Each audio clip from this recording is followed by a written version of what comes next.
김경비님, 또 이러고 계신 겁니까? 관리소장이 경비실 문을 세게 닫으며 안으로 들어섰다. 김경비는 작은 노트에 펜을 굴리며 글을 쓰던 중이었다. 그는 놀란 듯 고개를 들었지만 금세 시선을 다시 노트로 돌렸다. 뭐 그렇게 중요한 걸 적으시길래 근무 중에 계속 글을 쓰시는 거죠? 여긴 문학 카페가 아니라 아파트입니다. 경비원이라면 근무 시간에 제대로 서 있으셔야죠. 관리소장의 날카로운 목소리에 김경비는 천천히 펜을 내려놓았다. 그의 주름진 얼굴에는 조금의 당황스러움과 미안함이 섞여 있었다. 소장님. 잠깐 쉬는 시간이라서요. 금방 끝내겠습니다. 쉬는 시간, 그동안 주민들이 CCTV 화면도 확인하러 오고 분실물도 물어보러 오는 걸 못 보셨습니까? 이건 근무 태만이에요. 관리소장은 테이블 위에 놓인 노트를 집어들었다. 낡고 빛바랜 노트 표지 위에는 손때가 묻어 있었다. 그는 노트를 펼쳐 대충 훑어보더니 코웃음을 쳤다. 이게 다 뭡니까? 이런 시 쓰고 소설 같은 거 적고 이게 지금 뭐 하는 겁니까? 이런 글로 돈이라도 벌겠어요? 김경비는 차분히 대답했다. 소장님, 그저 제 작은 습관일 뿐입니다.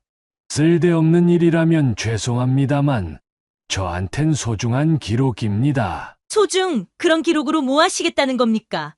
현실을 좀 보세요. 경비원으로 돈 버는 것도 힘든 마당에 이런 글로 시간을 낭비하다니. 관리소장은 노트를 탁자 위에 내던지듯 내려놓고는 한숨을 내쉬며 문을 나섰다. 그는 주민들 불편하지 않게 일이나 잘하세요라는 말을 남기고 사라졌다. 김경비는 천천히 노트를 집어들었다. 그의 손끝은 미세하게 떨리고 있었지만 얼굴엔 여전히 담담한 표정이 남아있었다. 그는 문득 노트에 적힌 글귀를 읽으며 작은 미소를 지었다.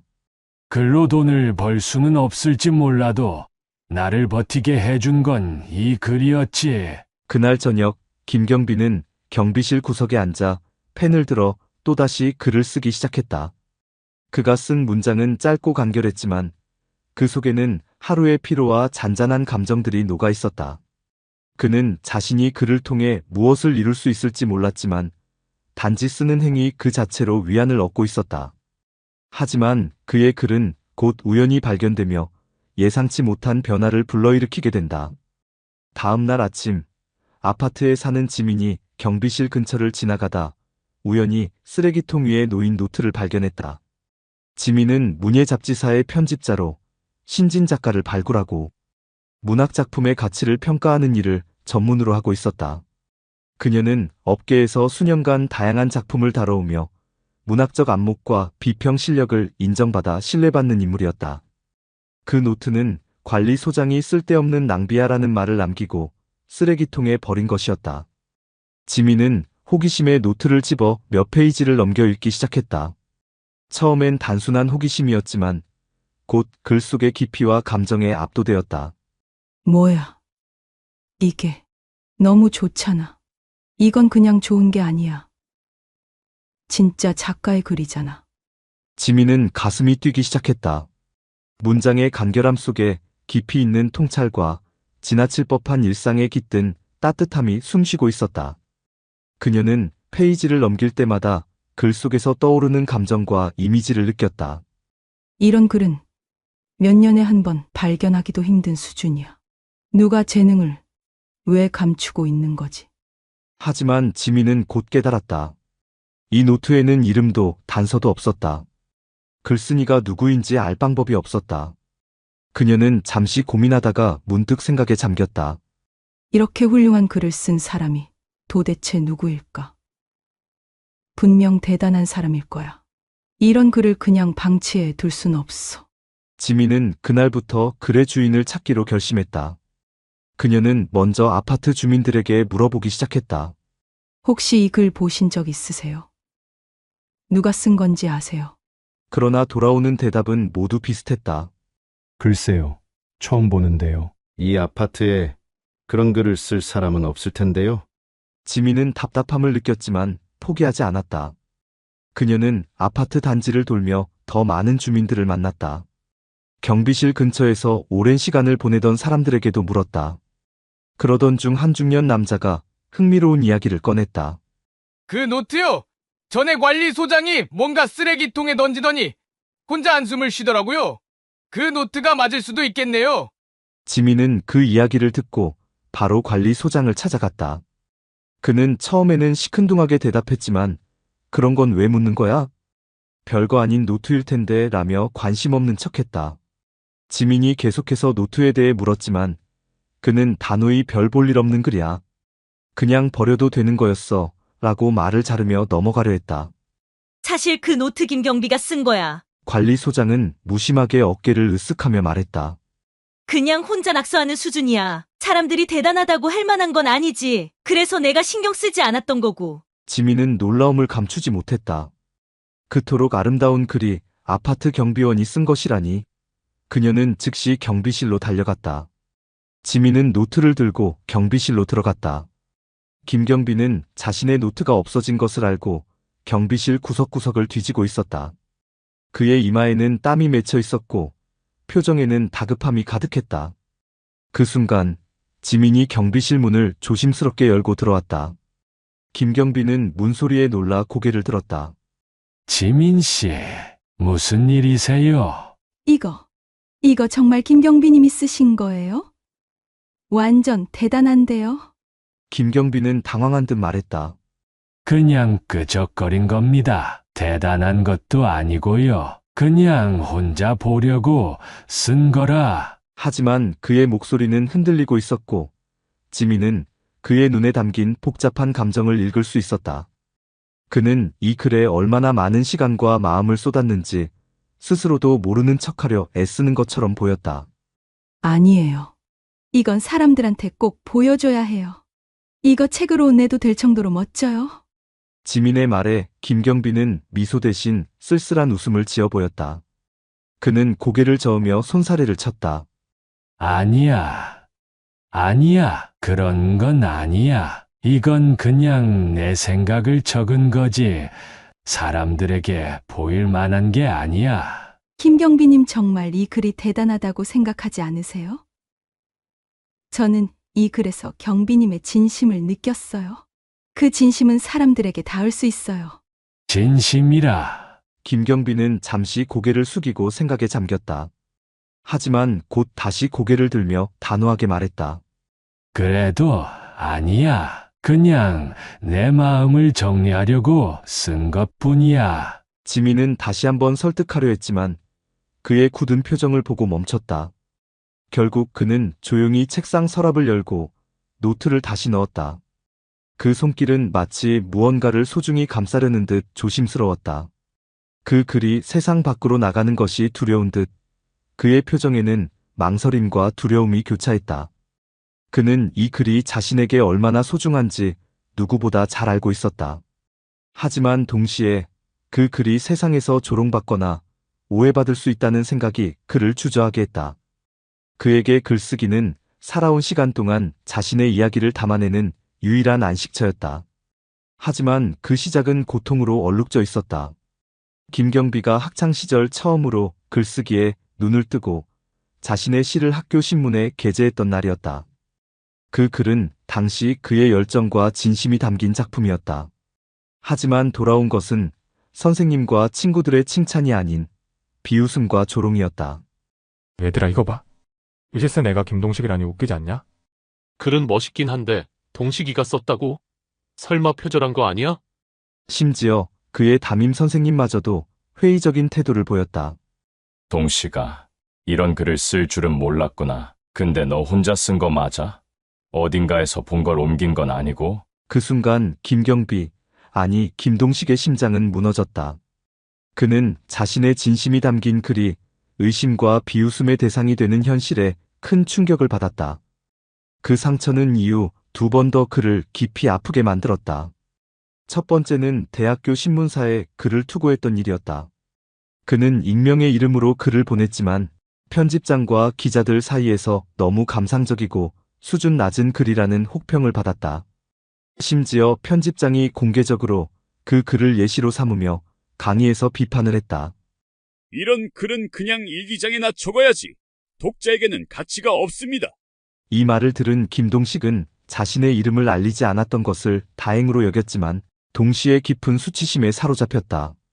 두 번째는 성인이 되어 회사에 다니던 시절이었다. 그가 동료들과 더 친해지고 싶어 사내 게시판에 글을 올렸을 때였다.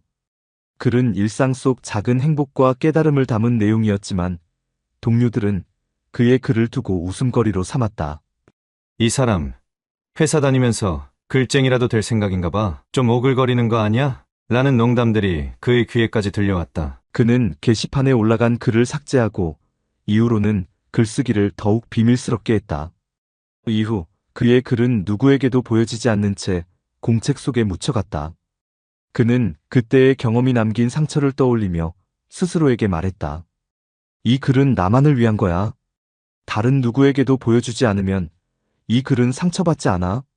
하지만 마음 한구석에서는 여전히 갈등이 있었다. 그의 글이 정말 아무 의미도 없는 걸까? 한 번이라도 누군가에게 위로가 될 수는 없을까? 그런 질문들이 그의 가슴 속에서 작게나마 불씨처럼 남아 있었지만 그는 결국 글을 다시 서랍 안으로 밀어넣었다. 안전한 곳에서 아무도 건드리지 못하도록. 그러나 지민은 포기하지 않았다. 그녀는 몰래 몇 개의 문장을 자신의 SNS에 올렸다. 우리 아파트 경비 아저씨의 글이에요. 이걸 보세요. 정말 감동적이지 않나요? 라는 글과 함께 올리며 조심스럽게 반응을 살폈다. 게시물이 올라가자마자 지민의 팔로워들 사이에서 뜨거운 반응이 이어졌다. 이 글 진짜 좋다. 어디서 이런 글이 나오지? 작가분이 누군지 꼭 알고 싶어요. 라는 댓글이 줄을 이었다. 심지어 몇몇은 개인 메시지로 글쓴이의 정체를 묻기도 했다. 지민은 이 글이 단순히 인터넷상에서 끝나지 않기를 바랐다. 그녀는 자신의 동료 편집자들에게도 노트에서 발췌한 글 몇 구절을 보여주었다. 이 글 정말 특별하지 않나요? 어쩌면 우리가 찾던 새로운 작가일지도 몰라요? 한 동료는 고개를 끄덕이며 말했다. 이건 단순히 글 잘 쓰는 수준이 아니야. 글쓴이가 삶을 어떻게 바라보는지가 느껴져. 진짜 작가야. 이후 지민은 문예창작 모임에 참석하며 글을 직접 낭독하기도 했다. 이 글을 쓴 분을 제가 아직 만나진 못했지만 이 글에서 느껴지는 감동은 꼭 나눠야 한다고 생각했어요. 그녀의 낭독이 끝난 후 모임 참가자들은 하나같이 글쓴이를 만나고 싶다고 입을 모았다. 이런 글을 쓴 분은 도대체 누구일까? 직접 만나서 이야기 나누고 싶네요. 지민은 점점 글의 주인을 찾고 그 재능을 세상에 알리고 싶은 열망으로 가득 찼다. 그녀는 인터넷과 주변 네트워크를 통해 더욱 적극적으로 글쓴이를 찾기 위한 여정을 이어갔다. 게시물은 빠르게 퍼져나갔다. 이 글 진짜 좋다. 어디서 이런 글이 나오지? 작가분이 누군지 궁금해요. 등의 댓글이 달리며 사람들의 관심을 끌기 시작했다. 며칠 뒤 관리소장조차 주민들의 입에서 회자되는 글의 정체를 알게 되었다. 그 경비원이 그런 글을 썼다고? 이거 정말이야? 그는 처음에는 믿지 않았지만 결국 직접 글을 읽고는 씁쓸한 미소를 지었다. 그는 지민을 불러 말했다. 김경비 말이야. 사실 어제부로 일을 그만두셨어. 내가 너무 몰아붙였나 싶기도 한데 뭐 어쨌든 여기 없으니 직접 찾아가 보라고. 지민은 충격을 받았다. 그게 무슨 말씀이세요? 경비님이 갑자기 그만두셨다고요? 어디 계신지 알려주실 수 있으세요? 관리소장은 잠시 망설이다. 김경비의 전화번호를 적어 건넸다. 이 번호로 연락해봐. 아마 집에 계실 거야. 지민은 번호를 받아들고 바로 전화를 걸었다. 김경비님, 저예요. 지민이에요. 할 말이 있는데 잠시 뵐 수 있을까요? 통화 끝에 약속을 잡은 지민은 김경비를 만나러 갔다. 공원 벤치에 앉아있는 김경비의 얼굴은 어딘가 지쳐 보였지만 여전히 그의 손엔 펜과 노트가 있었다. 지민은 그에게 다가가 미소를 지으며 말했다. 경빈이, 이 글 보세요. 사람들이 얼마나 감동했는지 아세요? 그녀는 SNS에 올라온 댓글들과 반응을 보여주며 말했다. 경비님의 글이 사람들에게 이렇게 큰 울림을 주고 있어요. 제가 이걸 전하지 않으면 안 될 것 같았어요. 김경빈은 지민의 말을 들으며 눈이 조금씩 흔들렸다.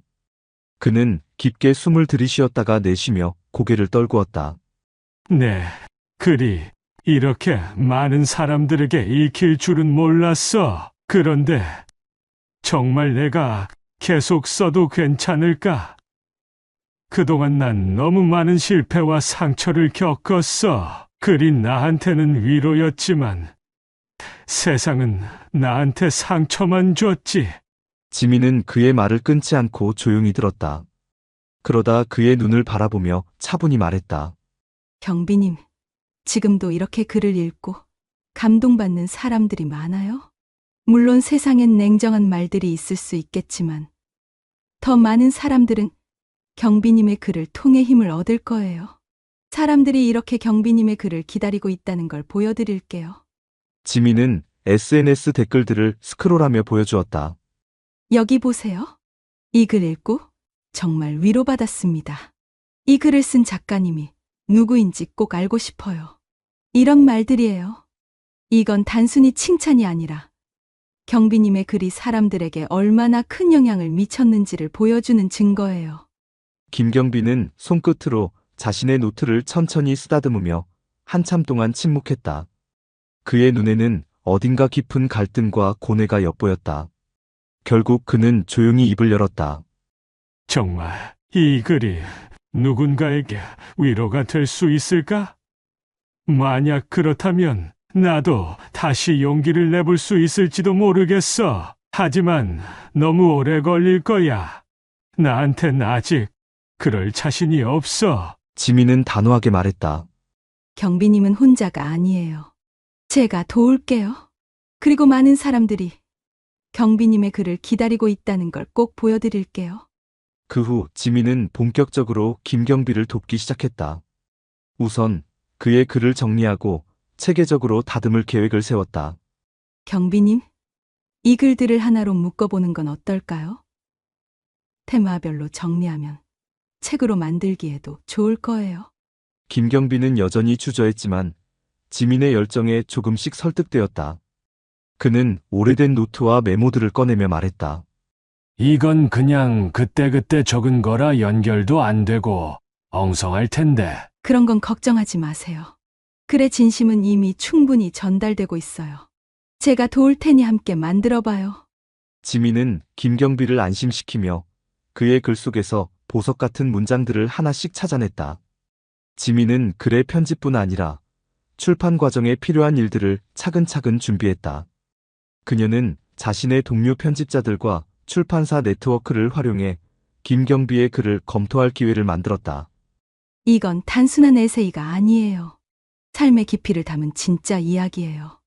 동시에 지민은 경비님을 위해 작은 독서 모임을 준비했다.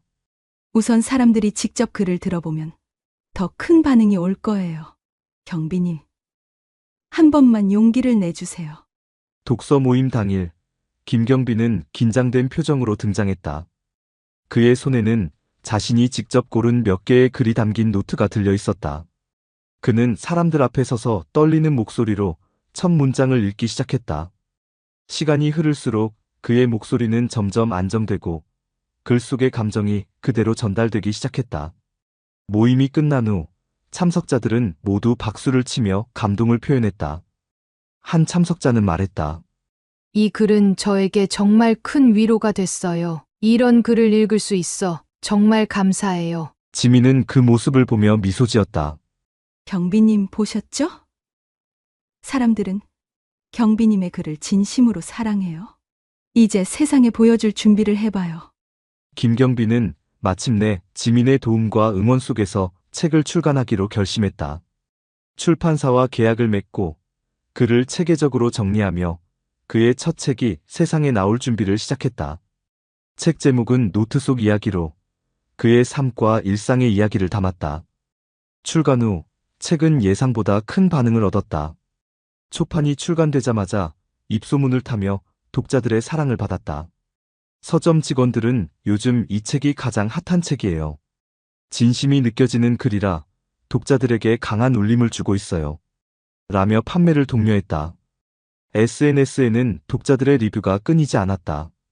이 책은 단순한 에세이가 아니에요. 마치 누군가 내 마음을 읽고 글로 표현해 준 것 같아요. 김경비님 덕분에 제 일상도 다시 돌아보게 됐어요. 라는 글들이 줄을 이었다. 출판 기념회에서는 독자들과의 만남이 이루어졌다. 사람들은 그의 삶의 이야기에 감동하며 그를 응원했다. 한 독자는 눈물을 흘리며 말했다. 김경비님, 저는 당신의 글에서 큰 위로를 받았어요. 당신의 이야기는 단순한 글이 아니라 누군가의 삶을 변화시킬 힘이 있다는 걸 알아주세요. 그때 관리소장이 조용히 행사장에 들어섰다. 처음엔 뒤편에서 눈치를 살피던 그는 마침내 무대로 나와 김경비에게 다가갔다. 관리소장은 무거운 표정으로 고개를 숙이며 말했다.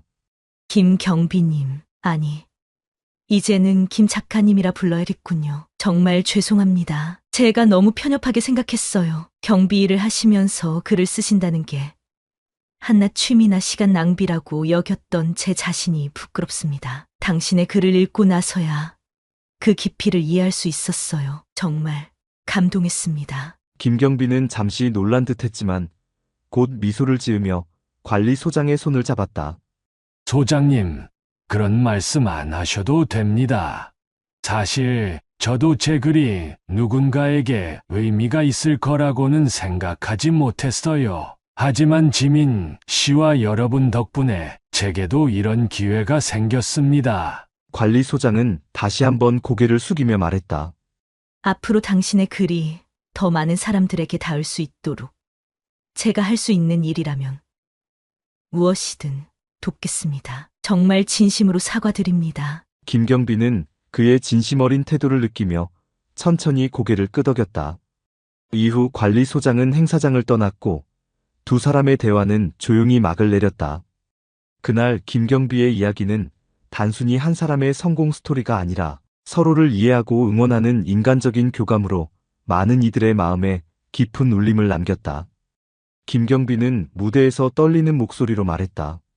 이 모든 건 제 글을 세상에 알릴 수 있게 도와준 지민 씨 덕분입니다. 글을 쓴다는 건 제 삶을 다시 살아보는 일이었습니다. 그리고 그 삶이 누군가에게 도움이 될 수 있다니 이보다 큰 행복은 없을 겁니다. 그 후 그는 여러 독자들과 만남을 이어가며 작가로서의 활동을 이어갔다.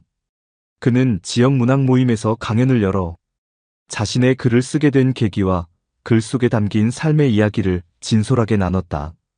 저는 경비라는 직업을 사랑하지만 글쓰기는 제 내면을 표현할 수 있는 또 다른 길이었습니다. 라는 그의 말에 청중들은 깊이 고개를 끄덕였다. 문학상 후보에 오른 이후 그는 문단에서 새로운 시각을 불러일으킨 작가로 주목받았다. 그의 책은 현대 사회의 소외된 삶을 섬세하게 다뤄 평론가들 사이에서도 호평을 받았다. 김 작가님의 글은 우리 모두의 이야기를 대변합니다. 라는 평가도 이어졌다. 그는 북토크와 사인회에서 독자들과 만남을 가졌다. 한 독자는 눈물을 흘리며 말했다. 작가님 글 덕분에 저도 용기를 얻었습니다. 정말 감사합니다. 지방의 작은 도서관에서도 그는 청소년들과 진솔한 대화를 나누며 그들에게 희망을 주었다. 저처럼 평범한 사람도 글로 세상과 연결될 수 있습니다. 라는 그의 말은 청중에게 큰 감동을 주었다.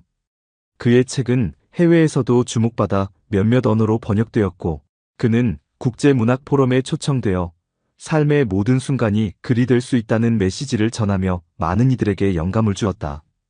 김경비는 여전히 펜을 놓지 않았다.